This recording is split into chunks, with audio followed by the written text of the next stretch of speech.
जय जोहार। हमारे छत्तीसगढ़ देखना शुरू कर चुके हैं आप। शुरुआत करेंगे बड़ी खबर के साथ। रायपुर में गौ तस्करी और गौकशी को लेकर सीएम साय ने सख्त चेतावनी दी है। सीएम विष्णुदेव साय ने सोशल मीडिया पर पोस्ट किया। सीएम साय ने लिखा कि रायपुर में गौमांस बिक्री के आरोपियों को गिरफ्तार किया गया है।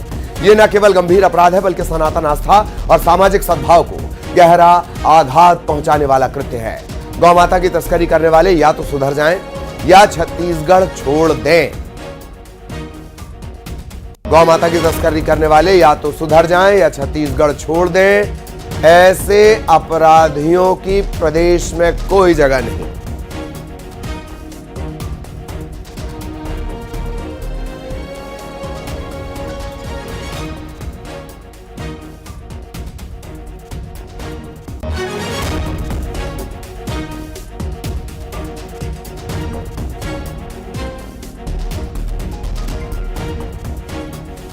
मोमिनपारा का पूरा घटनाक्रम। एक घर के भीतर से गौमांस बेचने के मामले में 6 आरोपी अरेस्ट किए गए थे।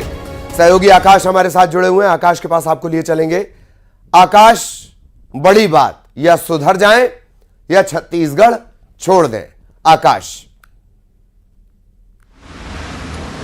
जी बिल्कुल, जो गौकशी का मामला रायपुर के मोमिनपारा में सामने आया है उसको लेकर गिरफ्तारियां हो चुकी है। पुलिस इस पर कार्रवाई कर रही है, लेकिन जिस तरीके से हिंदू संगठनों का विरोध आ रहा है लगातार कि इतने बड़े राजधानी में इस तरीके से घटनाएं कैसे हो सकती, लगातार सवाल हो रहे हैं। उस बीच जो है सरकार ने कठोर कार्रवाई की और विष्णुदेव साय का ट्वीट सामने आया। उन्होंने सीधे तौर पर कहा है कि धार्मिक भावनाओं के साथ खिलवाड़ है। ऐसे में जो इस तरीके से अपराध कर रहे हैं या तो वो सुधर जाए या छत्तीसगढ़ छोड़ दे।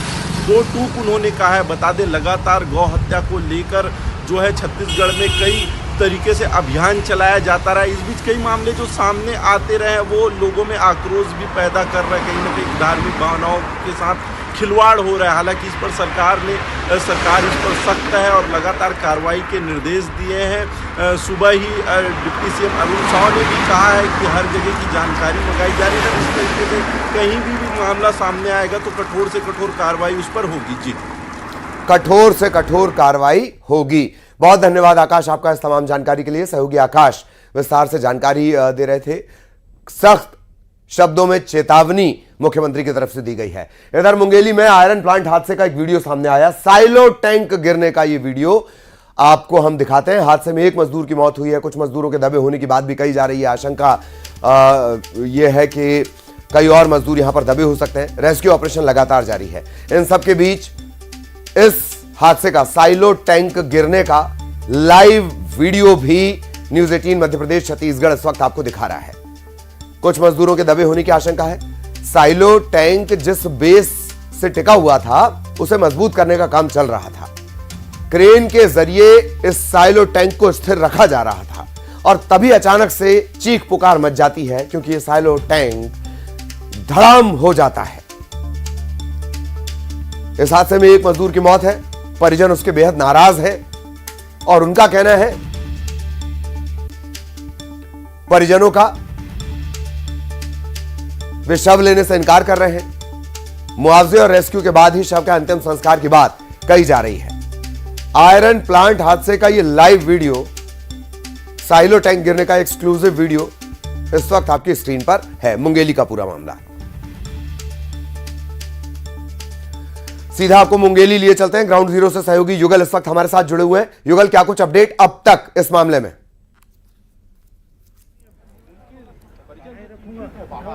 देखिए ललित, दरअसल ये साइलो टैंक ही नहीं है बल्कि ये अव्यवस्था का टैंक है, लापरवाही का टैंक है। और जिस तरह से ये भरभरा कर गिरी उसकी तस्वीर भी न्यूज़ 18 में हमारे जो दर्शक है वो देख रहे होंगे।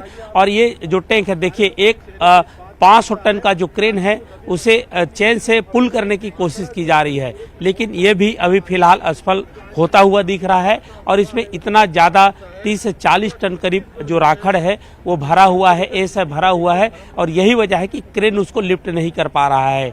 ये आशंका जताई जा रही है कि 3, एक इंजीनियर है, एक जो फिटर है और एक हेल्पर है, 3 लोगों की मिसिंग है। तो दबे होने की जो आशंका है वो व्यक्त की जा रही है। फिलहाल अभी जो लिफ्ट करने की जो कोशिश है, कवायद है, वो की जा रही है, लेकिन अभी तक लिफ्ट है वो नहीं हो पा रहा है। हमारे साथ हमारे सहयोगी प्रशांत भी हैं, वो शुरू से इसको कवर कर रहे हैं। प्रशांत, क्या लगता है कि 12 बजे निकल जाएगा और रेस्क्यू हो जाएगा, सोच रहे थे, अब तो 1:30 बज गया।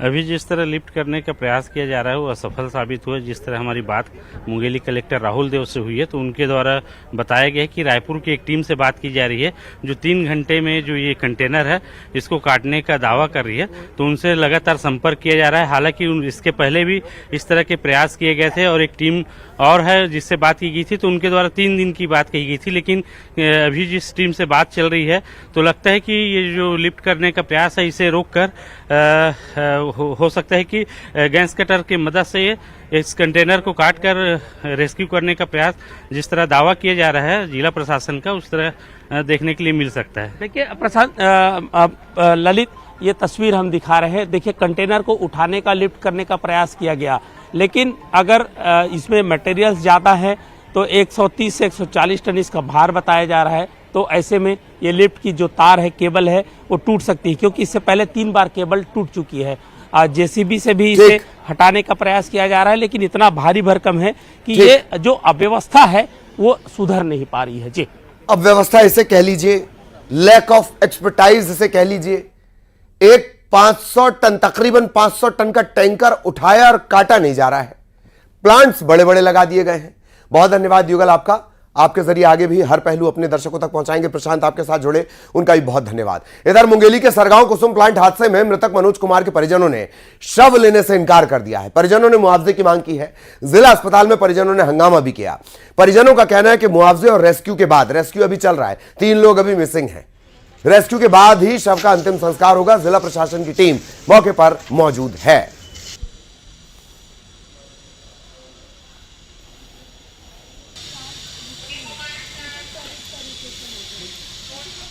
के जो परिवार है वो यहाँ पर मौजूद है। जिला अस्पताल में शव ले जाने से इनकार कर रहे हैं। इनके सीधी तौर पर मांग है कि जब तक के यहाँ पर उनको मुआवजा नहीं मिलेगा, जो लोग इस हादसे में फंसे हुए जिनका अब तक रेस्क्यू नहीं हो पाया है, उनको बाहर नहीं निकाला जाएगा, तब तक कि ये शव नहीं ले जाएंगे।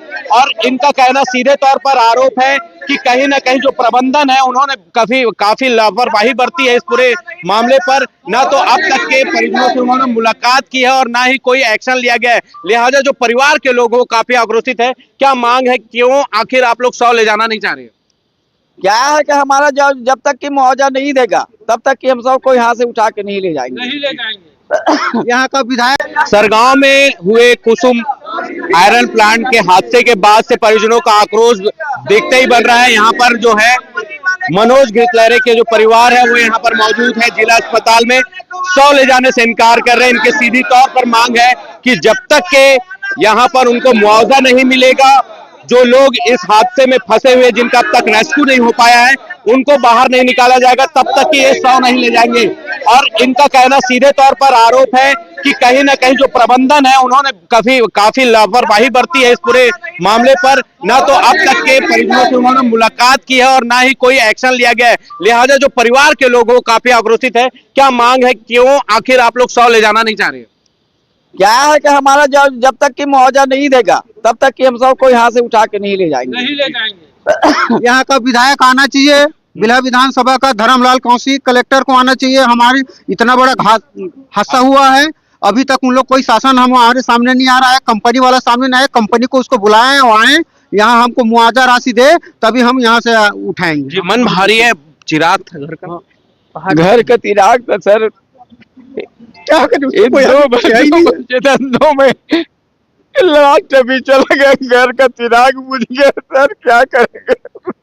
जी, अगर आपकी मांगे पूरी नहीं होगी तो क्या रहेगा? आप लोग क्या कदम उठाने? धरना प्रदर्शन यहाँ से नहीं होता। देखिए, धरना प्रदर्शन तक के बात पहुंच रही है। जी, धरना प्रदर्शन करेंगे उसके साथ में, इतने में नहीं होगा तो हम अपने गांव से जितने भी हमें परिजन है, हमारे घर में जो बैठे हैं सबको यहाँ बुलाएंगे, और जो हमारे पास में जितने भी परिजन है सबके सब लोग यहाँ आएंगे। यहीं पर हम लोग धरना प्रदर्शन। सहयोगी उमेश इस वक्त हमारे साथ जुड़े हुए भी हैं और वो मौजूद भी हैं, उन्होंने लोगों से चर्चा भी की। उमेश, क्या कुछ अपडेट, कोई बीच का रास्ता निकालने की कोशिश या परिजनों की नाराजगी बिल्कुल भी कम नहीं हुई? उमेश। ललित जी देखिए बीच का रास्ता निकल गया है और जो कुसुम आयरन कंपनी के जो मैनेजर थे, जिला प्रशासन की यहाँ पर टीम थी, वो मौके पर पहुंची हुई थी, परिजनों को समझाइश दी गई। अभी तत्काल में उन्हें 1 लाख की राशि दी गई है ताकि वो अंतिम संस्कार की जो क्रियाएं हैं वो कर सके। हमारे साथ उनके परिजन भी है। किस तरह की बातें हुई प्रशासन से और क्या बात को लेकर आप लोगों ने फिर शव को ले गया? पहले प्रशासन की तरफ से यह हुआ है बात कि बोले कि अभी सिर्फ तत्कालिक जो दाह संस्कार के लिए जो राशि चाहिए वो दिलवाए हैं और आगे की कार्यवाही उस समय पे किया जाएगा। और वहाँ के जो मैनेजर है उन्होंने कहा कि जो भी बनेगा हमसे वो करके देंगे करके। तो ललित जी यहाँ पर जिला प्रशासन की टीम और जो मैनेजर है कुसुम आयरन कंपनी का, वो मौके पर पहुंचा हुआ था। परिवारजनों को 1 लाख की राशि दी गई है। परिवार को जब ये राशि मिली है तब यहाँ पर उनको मनाया गया और उसके बाद जो है 100 को लेकर जो है मुंगेली के लिए रवाना हो चुकी है जो परिवार के लोग हैं और आज जो है वहां पर अंतिम संस्कार किया जाएगा। जी बिल्कुल बिल्कुल, बहुत धन्यवाद इस पूरे अपडेट के लिए सहयोगी उमेश। बड़ा अपडेट उमेश ने यह दिया है कि आर्थिक मदद दी गई है, फिलहाल 1 लाख की मदद दी गई है और उसके बाद शव को लेकर परिजन जो है वो निकल गए हैं। अंतिम संस्कार अब वो शव का करेंगे। इधर सुकमा में नक्सलियों की साजिश फिर नाकाम कर दी गई है। बेलपोचा के पास से आईईडी बरामद किया गया था, ब्लास्ट करके इसे नष्ट कर दिया गया है। नक्सलियों के निशाने पर जवान थे। यही इलाका है 2 दिन पहले यहां पर आईईडी बरामद हुआ था, तब भी जवानों की सतर्कता से एक बड़ा हमला टला और आज भी जवानों की सतर्कता से एक बड़ा हमला टल गया।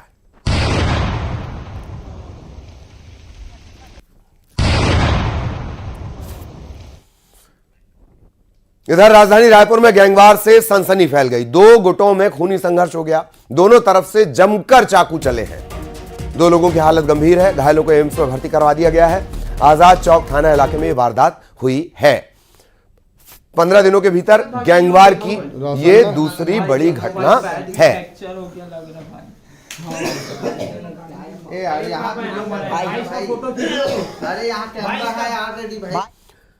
रायपुर में रिटायर्ड डीएसपी के बेटे बहू की दबंगई का एक वीडियो सामने आया। बुजुर्ग दंपत्ति को घर में घुसकर जमकर मारपीट करते हुए नजर आ रहे हैं। लाठी डंडों तक का इस्तेमाल किया जा रहा है। पिटाई का वीडियो सामने आया। रिश्ते में चाचा चाची लगते हैं बुजुर्ग।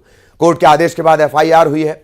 घटना 23 सितंबर की है और अब इसका जो वीडियो है वो सामने आ पाया है। कोतवाली थाना क्षेत्र का यह पूरा मामला है।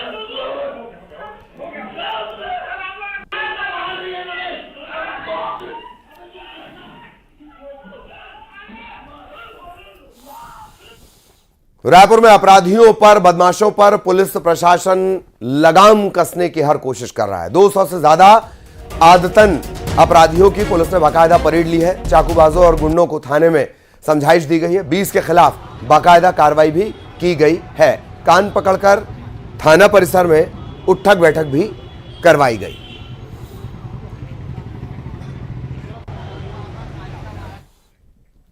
जांजगीर चांपा में न्यूज 18 की खबर का बड़ा असर हुआ है। नए स्पोर्ट्स कॉम्प्लेक्स के रनिंग ट्रैक में स्टंटबाजी करना 2 युवकों को महंगा पड़ गया। स्टंटबाजी करने वाले दोनों युवक गिरफ्तार कर लिए गए हैं। सोनू राठौर, आकाश सूर्यवंशी। स्टंटबाजी करते हुए बाकायदा रील बनाई थी इन्होंने, सोशल मीडिया पर वायरल कर दिया था और इन दोनों को पकड़ लिया गया है। एक तरफ फर्राटा भरती हुई तस्वीरें, दूसरी तरफ उठक बैठक करती हुई तस्वीरें। न्यूज 18 ने प्रमुखता से स्टंट करोगे बाइक? कभी भी स्टंट करोगे बाइक? है? वो ट्रैक किस लिए बना है?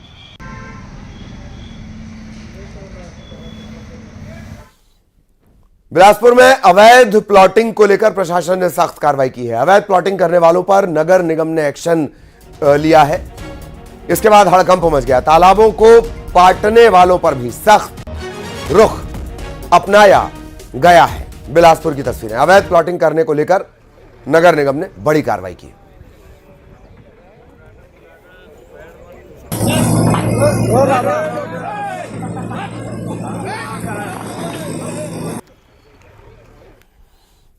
बलरामपुर में हाथी ने जमकर मचाया है उत्पात। वाड्रफ नगर के वार्ड नंबर 15 में हाथी ने एक मकान को भी तोड़ दिया। हाथी ने फसल को भी नुकसान पहुंचाया। हाथी के आतंक से लोगों में दहशत है। बलरामपुर में हाथी के उत्पात की तस्वीरें सामने आई हैं। वाड्रफ नगर के वार्ड नंबर 15 में हाथी ने एक मकान तोड़ दिया, फसल को भी नुकसान पहुंचाया है। हाथी के आतंक से लोगों में दहशत है। बिलासपुर के मिशन अस्पताल में कार्रवाई के दौरान सांप निकलने से हड़कंप मच गया। तोड़फोड़ के बीच सांप को चोट भी लग गई। इसके बाद उसका रेस्क्यू किया गया, इलाज किया गया। घटना 2 दिन पुरानी बताई जा रही है।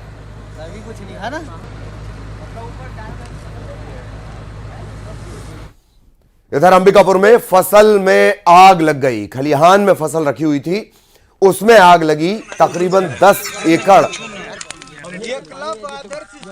में जो फसल थी वो खाक हो गई।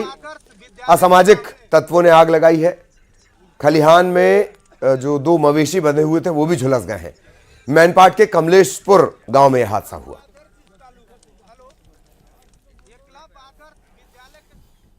और ईवीएम से ही होंगे नगरीय निकाय और पंचायत चुनाव। इसे लेकर डिप्टी सीएम अरुण साहब ने कहा है चुनाव आयोग इस दिशा में काम कर रहा है। ईवीएम से 2018 में चुनाव हुआ था।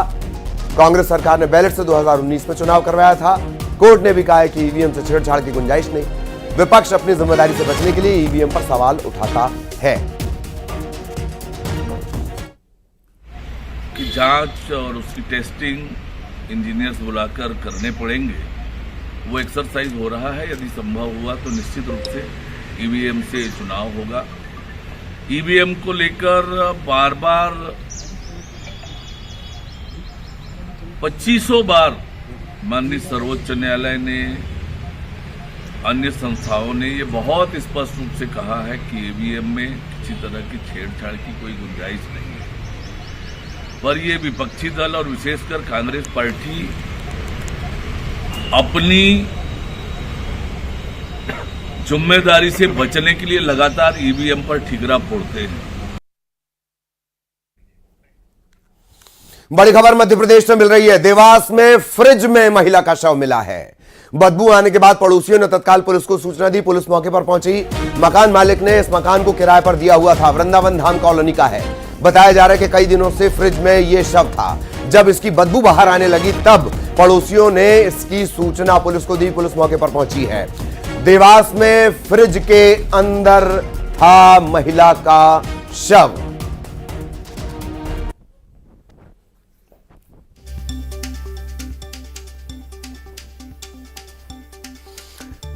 देवास के वृंदावन धाम कॉलोनी का पूरा मामला। वरुण हमारे सहयोगी हमारे साथ जुड़े हुए। वरुण, क्या कुछ अब तक पता चल पाया है? देखिए, एक बंद कमरे में जो है लाश मिली है महिला की। उस पर पुलिस जो है मौके पर पहुंची और बीएमपी पुलिस जो है जांच कर रही है पूरे मामले की। ये बताया जा रहा है कि जो वृंदावन धाम है उस घर में एक महिला की लाश मिलने की सूचना जो है पड़ोसियों ने दी थी। उस पूरे मामले में जो है मकान मालिक जो है धीरेन्द्र श्रीवास्तव है और उन्होंने किराए पर मकान दे रखा था। अभी फिलहाल पूरे मामले की जांच की जा रही है। एफएसएल टीम भी मौके पर पहुंचेगी और जांच करेगी। धन्यवाद वरुण इस अपडेट के लिए, जानकारी के लिए।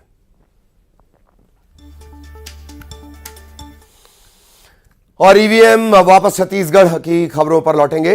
ईवीएम से निकाय चुनाव की बात जब आई तो कांग्रेस ने बीजेपी पर निशाना साधा। कांग्रेस संचार विभाग के प्रमुख सुशील आनंद शुक्ला ने कहा कि बीजेपी अपनी असलियत पर आ गई है। पहले कहा बैलेट पेपर से चुनाव होगा, अब ईवीएम से चुनाव हो रहे हैं। दरअसल बीजेपी की जान ईवीएम में बसती है। घोषणा किया कि बैलेट पेपर से चुनाव कराएंगे और जब लगातार जो फीडबैक आ रहा है उससे इनको स्पष्ट लगने लगा कि नगरीय निकाय चुनाव में बुरी तरीके से पराजित होंगे, तो फिर से यू टर्न दिया और घोषणा कर दिया कि ईवीएम मशीन के माध्यम से नगरीय निकाय का चुनाव होगा। दरअसल भारतीय जनता पार्टी की जान ईवीएम में बसती है। वो ईवीएम के अलावा चुनाव के बारे में कभी सोच ही नहीं सकती। उसे मालूम है कि जिस दिन बैलेट पेपर से चुनाव होने लगेंगे उसका बंटाधार होना तय है। अंबिकापुर में तेज रफ्तार कार बेकाबू होकर पलट गई। कार चालक नशे में धुत बताया जा रहा है। सूरजपुर से अंबिकापुर की तरफ ये कार जा रही थी। हादसे में कार का जो ड्राइवर है गंभीर रूप से घायल हुआ है। गांधीनगर थाना इलाका एमजी रोड पर यह हादसा हुआ है। बेकाबू होकर पलट गई कार।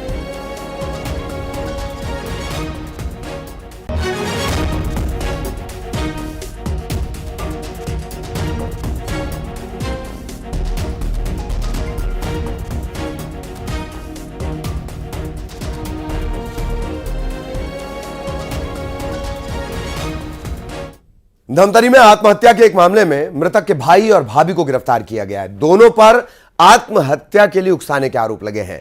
भाइयों के बीच संपत्ति को लेकर विवाद चल रहा था। इसके बाद आत्महत्या का मामला आया। अब मृतक के भाई और भाभी को गिरफ्तार किया गया है। आत्महत्या के लिए उकसाने का आरोप। दुर्ग में दवा कारोबारी साइबर ठगी का शिकार हो गया। दवा कारोबारी से 83 लाख की ठगी की गई। विदेशी करेंसी खरीदने और फॉरेक्स ट्रेडिंग में 40% मुनाफे का झांसा देकर यह ठगी की गई है। आरोपी ने 2 महीने में 83 लाख रुपए ठग लिए। भिलाई नगर थाना इलाके का मामला।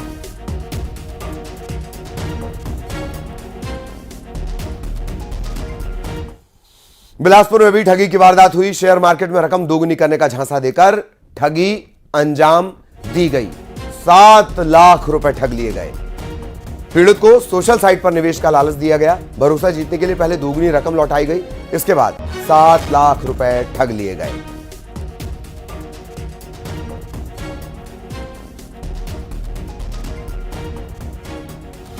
महाकुंभ में मुस्लिमों के प्रवेश को लेकर संत रितेश्वरानंद का बयान आया है। उन्होंने कहा कि जिसकी आस्था नहीं वो महाकुंभ ना आए। उन्होंने ये भी कहा कि जिनकी राम में कृष्ण में आस्था नहीं है वो आकर करेंगे क्या। संत रितेश्वरानंद ने कहा यह आस्था का महाकुंभ है, कोई व्यापार या औद्योगिक मेला नहीं है। आस्था और संस्कृति का महाकुंभ है। इसे हिंदू मुस्लिम के चश्मे से ना देखा जाए।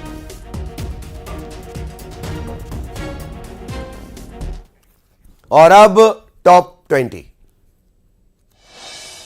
मुंगेली